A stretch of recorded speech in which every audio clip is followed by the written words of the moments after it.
Hello everyone, welcome to JEE NEET cracker. JEE NEET cracker के इस video में आज हम लोग देखेंगे spring pulley block system part 1, जिसमें हम लोग सीखेंगे टाइम पीरियड कैसे निकालते हैं with in 1 minute. So start करते हैं।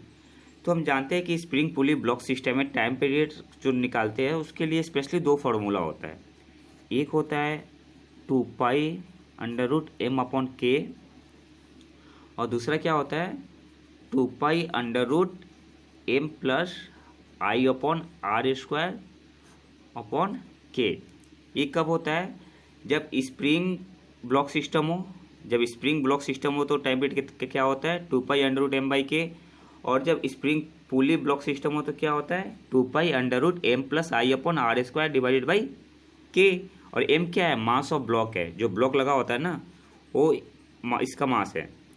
m क्या है? मास है। किसका मास है? ब्लॉक का मास है। के क्या है? स्प्रिंग कांस्टेंट है। अब यहाँ पे m क्या है? मास ऑफ ब्लॉक है। I क्या है? Moment of inertia of pulley है केस में। और k क्या है? स्प्रिंग कांस्टेंट है। तो अब क्या करेंगे कि इस फॉर्मूला में अब हम k ना बोल के क्या बोलेंगे? k इक्विवेलेंट बोलेंगे। ओके, यहाँ पे k इक्विवेलेंट बोलेंगे। और इस k इक्विवेलेंट की वैल्यू कैसे निकालेंगे? 1/k equivalent equal to 1/k1 dash plus 1/k2 dash plus 1/k3 dash and so on. Okay, अब क्या होता है कि जैसे स्प्रिंग पुली ब्लॉक सिस्टम है उसमें केवल एक ही स्प्रिंग है, तो क्या लिखेंगे 1/k equivalent equal to 1/k1 dash. अगर 2 है, अगर 2 स्प्रिंग लगा हुआ है तो 1/k equivalent equal to 1/k1 dash plus 1/k2 dash. अगर 3 है तो कुछ नहीं करना, इसमें एक और ऐड कर दो 1/k3 डैश लिख दो। 4 है तो 1/k4 डैश लिख दो। अब जैसे ही आप क्वेश्चन सॉल्व करोगे ना तो सारा कॉन्सेप्ट क्लियर होते जाएगा। अब इस k1 डैश की वैल्यू कैसे निकालते हैं, या k2 डैश की वैल्यू कैसे निकालते हैं, या k3 डैश की वैल्यू कैसे निकालते हैं, उसका एक फॉर्मूला होता है। ओके, तो जैसे मैंने मान लिया कि कोई भी स्प्रिंग पुली ब्लॉक सिस्टम है और सब में जो स्प्रिंग कांस्टेंट है सेम है, मतलब k1 dash equal to k2 dash equal to k3 dash सबका सेम है। तो मैंने मान लिया कि सब k डैश के बराबर है। अब इसी k डैश की वैल्यू हमें निकालनी है। और एक k डैश की वैल्यू कितनी होती है? ये काफ़ी इंपॉर्टेंट पॉइंट है, आपको इसको याद करना पड़ेगा। Tension in mass. ओके, इसको आप बस याद कर लो। k डैश की वैल्यू कैसे निकालते हैं? Tension in mass divided upon tension in spring, इन दोनों का स्क्वायर करना है और मल्टीप्लाई बाई के क्या है? स्प्रिंग कांस्टेंट है। ओके, और आपको ये नहीं देखना है कि स्प्रिंग जो है वो सीरीज में है पैरेलल में, इससे कोई मतलब नहीं है। आपको बस ये याद करना है 1/k इक्विवेलेंट कितना होता है 1/k1 dash plus 1/k2 dash and so on. और ये जो फॉर्मूला है ना इसको तो आप याद कर लो, ये फॉर्मूला काफ़ी इंपॉर्टेंट है।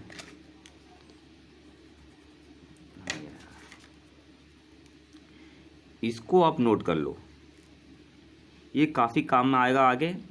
k डैश इक्वल टू क्या होता है? Tension in mass divided upon tension in spring का स्क्वायर मल्टीप्लाई बाई k। अब इसमें क्या देखते हैं हम कि इसको कैसे निकालते हैं, कि कोई भी स्प्रिंग पुली ब्लॉक सिस्टम है उसको कितनी आसानी से और कैसे सॉल्व कर सकते हैं। तो एक क्वेश्चन देखते हैं, क्वेश्चन के बाद सारा कॉन्सेप्ट क्लियर हो जाएगा। अब जैसे यहाँ पे एक क्वेश्चन है, ये स्प्रिंग पुली ब्लॉक सिस्टम है, यहाँ पुली लगा हुआ है और पुली क्या है? मासलेस है। तो सबसे पहला काम क्या करना है हमें? पुली मासलेस है ना, तो हमने पढ़ा है यहाँ पे टाइम पीरियड कितना होता है 2π√m/, पहले लिखते देखिए, लेकिन अब क्या लिखेंगे? k इक्विवेलेंट लिखेंगे। ओके, और पहला स्टेज है हमारा कि सब में टेंशन को डिस्ट्रीब्यूट करना है। जो भी स्ट्रिंग है और स्ट्रिंग में टेंशन को डिस्ट्रीब्यूट कर देंगे। तो यहाँ पे अगर टेंशन T मान लिया मैंने, ये जो स्ट्रिंग है ना यहाँ पे स्प्रिंग के साथ अटैच है, तो यहाँ पे अगर टेंशन T है तो सेम स्ट्रिंग है, मासलेस पुली है, तो टेंशन यहाँ पे क्या हो जाएगा? T हो जाएगा। जब यहाँ T है यहाँ T है तो यहाँ पे टेंशन कितना हो जाएगा? 2T हो जाएगा ना। ये तो आपने NLA में पढ़ा होगा, न्यूटन लॉ मोशन में।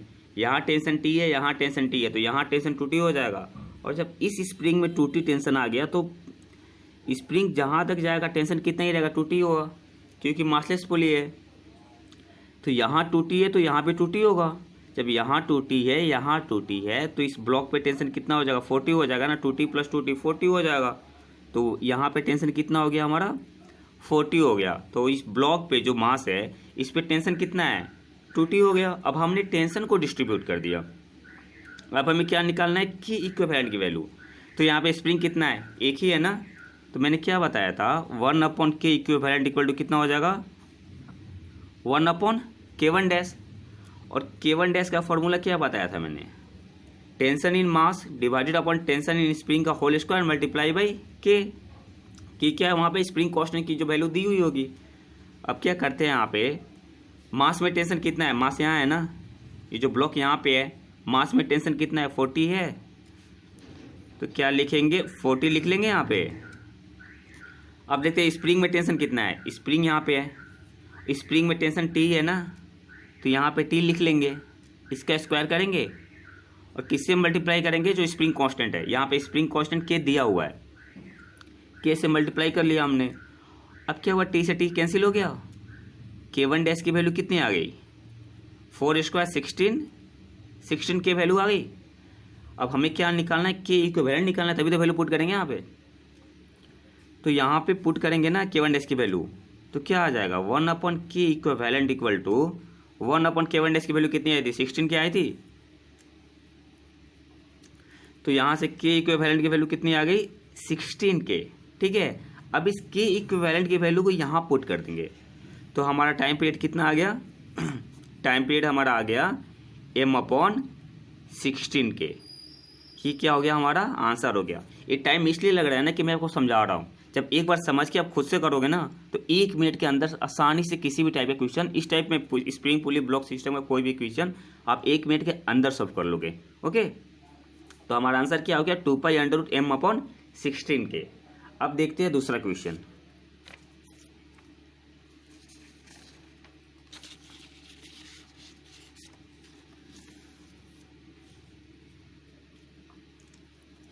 अभी क्या है, यहाँ पे स्प्रिंग पुली ब्लॉक सिस्टम है, पुली क्या है, मासलेस है। ओके, तो मैंने सबसे पहले क्या, और ये क्या है, यहाँ पे मास है। ठीक है, कोई ब्लॉक है जिसका मास क्या है, M है, कैपिटल M है। तो सबसे पहला काम क्या है कि आप टेंशन को डिस्ट्रीब्यूट कर लो। अब देखो सेम स्ट्रिंग जा रहा है ना, तो हम क्या जानते हैं, पुली क्या है, मासलेस है, स्ट्रिंग सेम है, तो टेंशन सेम रहेगा ना। तो यहाँ टेंशन क्या है, T है, यहाँ टेंशन T है, यहाँ पे टेंशन T है, यहाँ टेंशन T है। ओके, जब यहाँ टेंशन T है, यहाँ टेंशन T है, तो यहाँ पे टेंशन कितना हो जाएगा, 2T हो जाएगा ना, T और T 2T हो जाएगा। यहाँ पे सेम यहाँ पे होगा, T यहाँ टेंशन है, T यहाँ टेंशन है, तो यहाँ पे कितना हो जाएगा, 2T हो जाएगा ना। आपको एरो से मतलब नहीं है, अगर गलती से एरो का डायरेक्शन मैंने ऐसे भी लगा दिया ना, तो इससे कोई फर्क नहीं पड़ने वाला। आप बस टेंशन देखो, यहाँ टेंशन T है, यहाँ टेंशन T है, तो यहाँ 2T हो जाएगा। यहाँ टेंशन T है, यहाँ टेंशन T है, यहाँ 2T हो जाएगा। तो इस ब्लॉक पे जो जिसका मास है M, इस पे टोटल टेंशन कितना हो गया, 2T + 2T 40 हो गया। अब टेंशन को डिस्ट्रीब्यूट कर लिया हमने, अब कुछ नहीं करना होता है। पुली क्या है, मासलेस है, टाइम पीरियड क्या हो जाएगा, 2π√m/K इक्विवेलेंट। ठीक है, अब देखो यहाँ पे स्प्रिंग कितना है, 2 है ना, 1/K इक्विवेलेंट इक्वल टू क्या लिखेंगे, 1/K1 डैश प्लस, इसको K1 डैश मान लेते हैं और इसको K2 dash, 1/K1 dash plus 1/K2 dash. मैंने क्या बताया था, K1 डैश की वैल्यू कैसे निकालते हैं, tension in mass divided upon tension in spring का whole square multiply by spring constant, जो स्प्रिंग कांस्टेंट दिया होता है। तो यहाँ से क्या निकालेंगे हम, K1 डैश किसके बराबर हो जाएगा, मास में कितना, मास में जो टेंशन है कितना है, 40 है ना। यहाँ पे जो हमने निकाला है, इस मास पे टेंशन 40 है, 2T और 2T 40 है। तो क्या करेंगे, यहाँ पे 40 पुट कर देंगे। स्प्रिंग में टेंशन कितना है, कौन से वाले स्प्रिंग में, ये जो हमने K1 डैश माना है इसको। ठीक है, T टेंशन है ना, इस स्प्रिंग में टेंशन तो T ही है ना यहाँ पे। तो क्या लिखेंगे, T लिखेंगे, फिर इसका स्क्वायर करेंगे और जो इसका स्प्रिंग कांस्टेंट है उससे मल्टीप्लाई करेंगे। स्प्रिंग कांस्टेंट क्या है, K है। T से T कैंसिल कर दिया हमने, 4 स्क्वायर 16 के आ गया, K1 डैश की वैल्यू निकल गई। अब सेम K2 डैश की वैल्यू निकालेंगे। तो K2 डैश की वैल्यू वही formula, tension in mass divided upon tension in spring का whole square multiply by spring constant. Mass में तो टेंशन पता ही है, 40 है। अब इस वाले स्प्रिंग में देखते हैं टेंशन कितना है, इस स्प्रिंग में T है ना, सेम पुट करेंगे वैल्यू, स्क्वायर स्प्रिंग कांस्टेंट कितना है, K है, T से T कैंसिल हो गया, K2 डैश की वैल्यू कितनी आ गई, K2 डैश की वैल्यू आ गई 16K। अब हमें क्या निकालना है, K इक्विवेलेंट निकालना है। तो अब यहाँ पे वैल्यू पुट करेंगे तो क्या आ जाएगा हमारा 1/K equivalent equal to 1/K1 dash plus 1/K2 dash. K1 dash कितना है 16K आया हुआ है, प्लस K2 डैश भी सेम ही है तो 16K हो जाएगा। तो यहाँ से हम लोग लिख सकते हैं 1/K equivalent equal to 1/16K 1/16K कितना हो जाएगा 2/16K। 2 8 जा 16। तो यहाँ से K इक्विवेलेंट की वैल्यू कितनी आ गई 8K आ गई। K इक्विवेलेंट की वैल्यू कितनी आ गई 8K आ गई ना। अब बस हो गया हमारा काम। जैसे ही K इक्विवेलेंट की वैल्यू हमने निकाला, अब इस वैल्यू को क्या करना है यहाँ पे आप पुट कर दो। ठीक है, यहाँ पे वैल्यू को पुट कर देंगे तो क्या हो जाएगा हमारा 2 अंडर रूट मास क्या है एम है, कैपिटल एम है। K इक्विवेलेंट कितना आया हुआ है यहाँ पे 8K आया हुआ है, 8K पुट कर दो। ये क्या हो गया हमारा आंसर हो गया। बात समझ में आ रही है। अभी तो टाइम लग रहा है कि आप समझ रहे हो, जब आप खुद से सॉल्व करोगे ना तो 35 सेकेंड 1 मिनट के अंदर, मैक्सिमम 1 मिनट लगेगा, इससे ज़्यादा नहीं लगेगा। ओके, अब आते हैं क्वेश्चन नंबर 3 पे। अब क्वेश्चन नंबर 3 देख लेते हैं। क्वेश्चन नंबर 3 में क्या बोल रहा है कि एक स्प्रिंग पुली सिस्टम है। ओके, अब इसमें क्या है कि इसमें मास है, इसमें मोमेंट ऑफ इनर्शिया है। हमने क्या किया, इसको डिस्प्लेस कर दिया नीचे। अब पूछ रहा है इसका टाइम पीरियड क्या होगा। ठीक है, तो हम जानते हैं कि अगर सबसे पहले क्या करेंगे, कुछ नहीं, स्प्रिंग पुली सिस्टम है, इसमें क्या है मास है, पुली क्या है मासलेस नहीं है, पुली में मास है, तो टाइम पीरियड क्या होता है 2π√m plus I/r² divided by K equivalent. Okay, divided by K equivalent. अब सबसे पहले क्या करेंगे, टेंशन को डिस्ट्रीब्यूट करेंगे ना। अगर यहाँ टेंशन T है तो यहाँ पे T होगा, तो इस पुली पे टोटल टेंशन कितना हो जाएगा, T और T 2T हो जाएगा। तो हम लोग ऐसे लिख सकते हैं टेंशन इन मास, ये मास ही है ना, मास m दिया हुआ है, पुली जो है मास की तरह ही काम कर रहा है यहाँ पे। तो टेंशन इन मास क्या हो गया 2T हो गया ना, यही लिखना होता है हमें। और क्या हमें क्या निकालना है, K इक्विवेलेंट निकालना है ना। तो स्प्रिंग कितना है एक ही है, तो क्या लिखेंगे 1/K equivalent equal to 1/K1 dash. अब हमें क्या निकालना है, इस K1 डैश की वैल्यू निकालनी है। तो K1 डैश की वैल्यू क्या होती है, tension in mass divided upon tension in spring का whole square multiply by spring constant.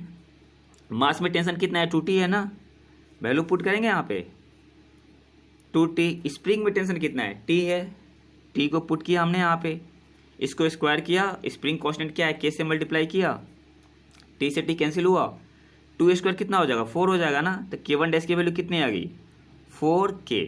Okay, अब हमें क्या निकालना है, K इक्विवेलेंट की वैल्यू निकालनी है। तो K इक्विवेलेंट कितना हो जाएगा 1/K equivalent equal to 1/K1 dash था, K1 डैश की वैल्यू कितनी थी 1/4K। तो यहाँ से K इक्विवेलेंट की वैल्यू कितनी आ गई 4K आ गई। अब इस K इक्विवेलेंट की वैल्यू को यहाँ आप पुट कर दो तो हमारा आंसर क्या आ जाएगा, टाइम पीरियड निकल जाएगा।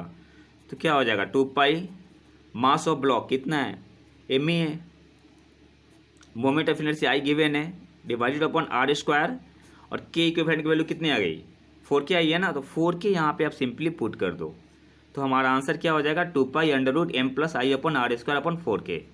जब अब इसे एक बार देखने के बाद खुद से सॉल्व करोगे ना तो काफ़ी आसानी के साथ सॉल्व कर सकते हो।